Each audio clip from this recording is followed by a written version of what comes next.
What's up everybody, MrNova here. I hope you guys are having a wonderful day and a wonderful week. Today we are going to be breaking down the ending explained of the Joker 2 movie. Yeah guys, so the Joker 2, it finally released in theaters, so we went to see it, we got the details, we wrote it down, and we are going to talk about what the ending means and all the Easter eggs. Now enough of the talking, let's just get straight into the video.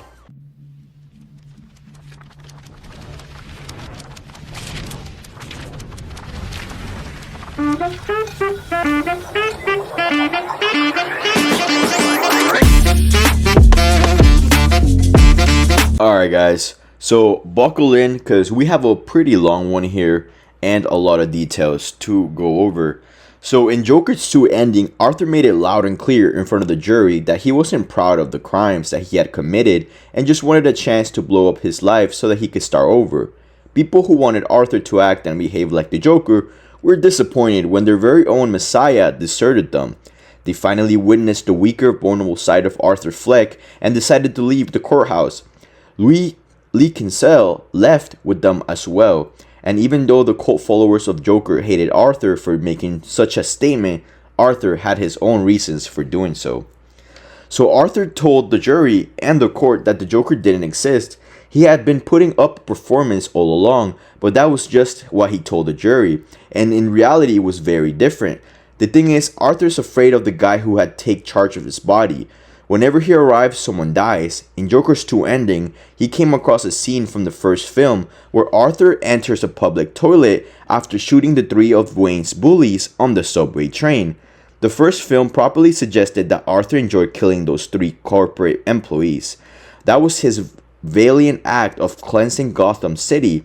But in the second film, Arthur remembered that he was so very afraid after pulling the trigger on his bullies. The Joker had killed them for him. Arthur quickly washed his face and removed his makeup so he could get rid of the person standing in front of him. But it wasn't so easy. The terror of the Joker had begun. He later killed 4 more people, including Arthur's mother, and he couldn't run away from his crimes committed by his alternate self anymore.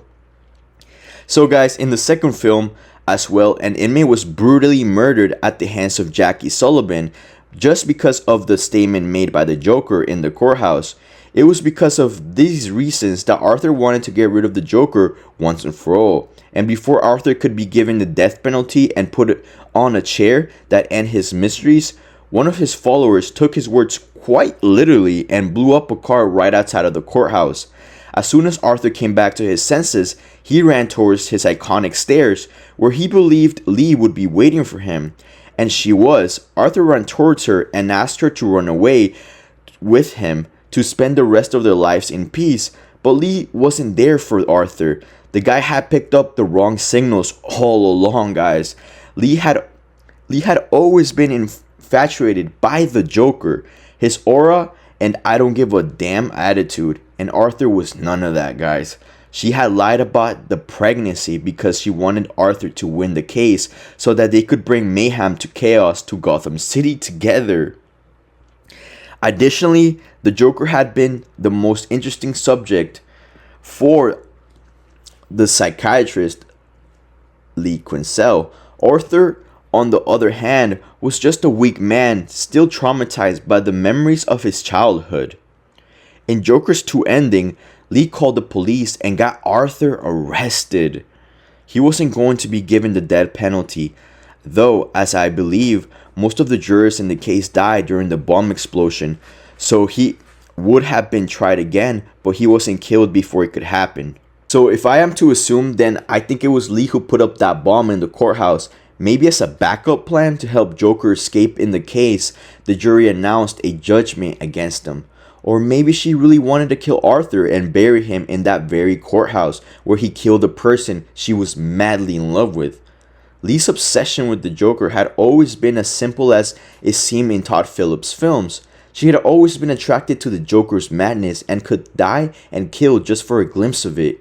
Back at Arkham prison, Arthur decided to spend the rest of his days without creating trouble for anyone.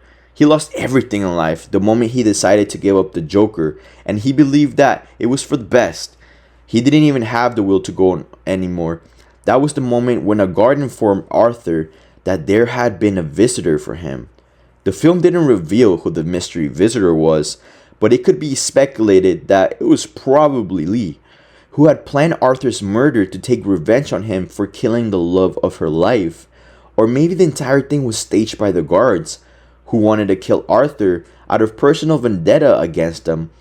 Or there could be a third possibility as well. It can be assumed that the inmate who had been hugely influenced by the Joker's aura and had been keeping an eye on him throughout the film might also be the one of his loyal followers, and therefore was outraged by Arthur's statement in court, because of which he decided to kill him for stealing the Joker from him. So guys, pretty much the ending that we see is in Joker's 2 ending, an inmate. Pretty much I wanted to just build up, so everything I just said was to build up to, so you guys can understand very well the details of the ending. So in the Joker's 2 ending, an inmate played by Theodore Martello stopped in Arthur in the corridor to tell him a joke, and before he could even respond, the inmate perforated his abdomen with a knife. Arthur most likely died from the fatal wound, but the Joker's ideology and his influence had left behind a successor to his evil schemes. Joker's 2 endings suggest that Theodore Martello would most likely play the new Joker in Todd Phillips' Joker's universe. Ultimately, the legacy of the Joker lives on as the enigma of his true or multiple identities continues. But guys, here's some crazy theories. Some of his fans have been theorized that the inmate was none other than the young version of the Joker played by Heath Ledger. The reason for such a speculation is that in the background, one could see an inmate making a scar on his cheeks. He could also use the scar on his face as an excuse for attacking Arthur, so we never know. However, my point is, if he really is the Joker from Christopher Nolan's Batman universe, then in such a case, it would be safe to assume that there won't be a third installment of the film, because literally no one, not even Phillips, would want to ruin the best moment Batman franchise ever made.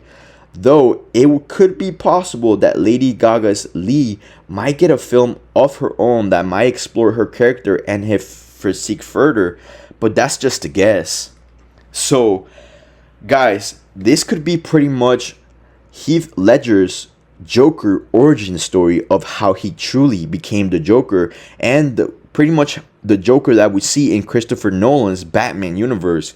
So this would be a very good way to just tie up the knot, pretty much come full circle around, and we get to see the origin story of the amazing Joker that we got in Batman from Christopher Nolan's. I can say that we can all probably agree that that was one of the best, if not the best, Joker that we ever got in screen.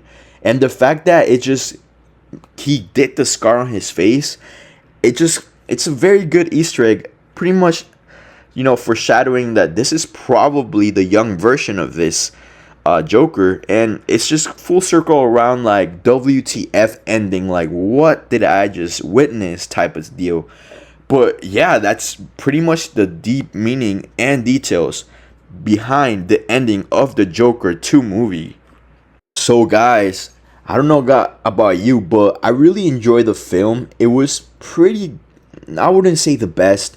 In my opinion, I liked the first Joker movie way better. It was way different vibe. This one had, honestly, music scenes, like a musical style scene. So if you're not really a fan of those little scenes, this ain't gonna be the movie for you as much as you love the Joker. Obviously, there was some crazy good acting, but it's just not the same vibes that we get from the Joker 1 movie. So a lot of fans are really upset about this, and you can tell just by the reviews that we have so far from the movie. It's looking like it's not gonna do well in box office.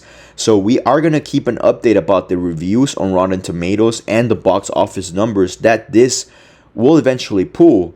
Remember, this got released in Mexico first, and in like South America, and it got released lastly in America and the rest of the world. So some parts of the world got it like 48 hours, 24 hours before America and some of the rest of the world did.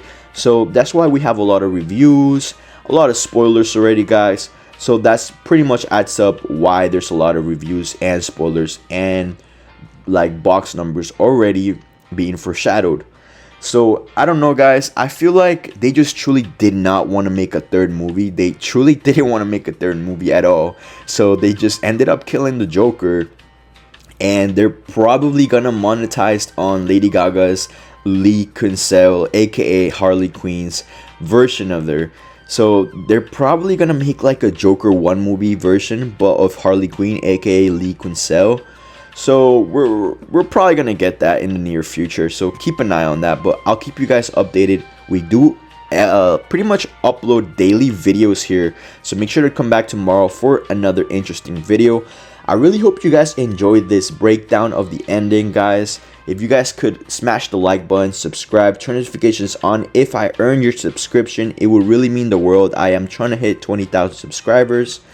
But yeah, guys, that will be all for today. As always, I'm MrNova, and I'm out. Peace.